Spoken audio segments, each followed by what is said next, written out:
बिस्मिल्लाहिर्रहमानिर्रहीम। अस्सलाम वालेकुम। मैं अपने मौजूद नाज़रीन और प्यारे दोस्तों को मैसा सीक्रेट शेफ़ की किचन में खुश आमदीद कहता हूँ। आपने चिकन और बीफ के सीख कबाब तो ज़रूर खाए होंगे, लेकिन पहली दफ़ा मैं ये आपके लिए आलू के सीख कबाब की रेसिपी लेकर आया हूँ जो बहुत ही मज़ेदार होंगे और इनको मैं इंतहाई आसान तरीके से बनाना अपने मौजूद नाज़रीन के साथ शेयर करूँगा।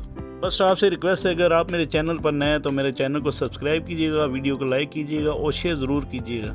तो चले हैं स्टार्ट करते हैं इस रेसिपी को। बिस्मिल्लाहिर्रहमानिर्रहीम। ये मेरे पास ब्रेड क्रम्ब है, ये नमक है और ये काली मिर्चों का पाउडर है। इसके साथ ये मेरे पास चॉप किया प्याज है, चॉप की ग्रीन चिली है, ये फ्रेश धनिया है, इसके साथ ये फ्रेश पुदीना है, इसके साथ ये मेरे पास गरम मसाला है, ये मेरे पास अदरक लहसुन का पेस्ट है, ये मेरे पास धनिया पाउडर है, ये मेरे पास कुटी लाल मिर्च है और ये ज़ीरा है रोस्ट किया हुआ, ये लाल मिर्चें हैं और इसके साथ ये सीख कबाब मसाला है और ये अजवाइन है मेरे पास। इन तमाम अज़ा को मैं आलू के सीख कबाब की रेसिपी में इस्तेमाल करूंगा और आपके लिए ज़बरदस्त से ये आलू के सीख कबाब बनाऊंगा। आपने एक बाउल लेकर इसमें ये आलू डाल लेना है। इन आलूओं को मैंने आधा किलो आलू में 1 चम्मच खाने के बराबर नमक डालकर इनको उबाल लिया था। आप चाहें तो इनको कद्दूकश कर सकते हैं, लेकिन मैं इनको यहाँ पर मैश कर रहा हूँ।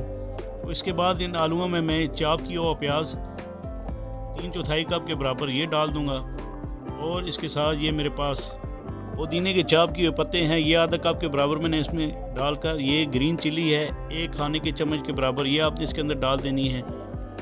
इसके बाद ये मेरे पास फ्रेश धनिया है, ये आधा कप के बराबर आपने इसके अंदर डाल देने हैं और इसके बाद ये लाल मिर्चें हैं दड़ा जो कुटी हैं ये डाल देनी है और ये अजवाइन है आधा चाय के चम्मच के बराबर, ये आपने इसके अंदर डालना है और ये रोस्टेड किया हुआ ज़ीरा है आधा खाने के चम्मच के बराबर, ये आपने इसके अंदर डालना है। इसके बाद आपने ये रेड चिली पाउडर है, पिसी लाल मिर्च 1 चाय के चम्मच के बराबर आपने इसके अंदर डालकर, ये गरम मसाला 1 चाय के चम्मच के बराबर आपने डालना है और इसके साथ ये मेरे पास सीख कबाब मसाला है, ये भी 1 चाय के चम्मच के बराबर आपने इसके अंदर डालना है। डालकर आपने इसके अंदर ये कोरिएंडर पाउडर जो है ये आधा खाने के चम्मच के बराबर आपने इसके अंदर डालना है। इसके बाद आपने इसके अंदर जो है वो जिंजर और गार्लिक का पेस्ट जो है 1 चाय के चम्मच के बराबर डालकर आपने इसके अंदर ये नमक 1 चाय के चम्मच के बराबर डाल देना है और ये काली मिर्चों का पाउडर है, ये आधा चाय के चम्मच के बराबर आपने इसके अंदर डालकर ये ब्रेड क्रम्ब डाल देना है 3/4 कप के बराबर और आपने इसको अच्छे तरीके से मिक्स कर लेना है ताकि ये बिल्कुल जो है यकजान हो जाए। तो आपने इस तरह इसको अच्छे से तरीके से मिक्स करना है। इसके बाद आपने बम्बू स्टिक लेकर ये सीख कबाब जो है इस तरह आपने इसके ऊपर एक एक करके चढ़ा लेने हैं। ये देखें कितने ज़बरदस्त जो है इस तरह आपने बना लेने हैं। तो तमाम कबाब आपने इस तरह बना लेने हैं। इसके बाद अगर दूसरा तरीका भी है, अगर आपने बनाना है तो ये मैंने बटर पेपर लेकर इसमें थोड़ा सा ऑयल लगाकर ये एक कबाब आपने इस तरह लगा लेना है, रख लेना है इसके ऊपर और इस तरह जो है ना आप इसको रोंडल बना सकते हैं। तो ये देखें ज़बरदस्त सा ये बन चुका है। आप इस तरह भी चाहे तो बना सकते हैं। तो ये तमाम कबाब रेडी हैं। अब मैं इनको शैलो फ्राई करूँगा। आपने एक पैन में 2 खाने के चम्मच के बराबर तेल डालकर आपने इन कबाबों को इस तरह तरतीब से लगा लेना है।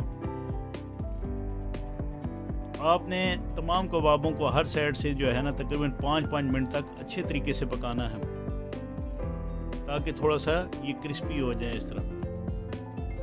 तो आपने 20 मिनट तक इन तमाम कबाबों को पकाना है चारों तरफ से।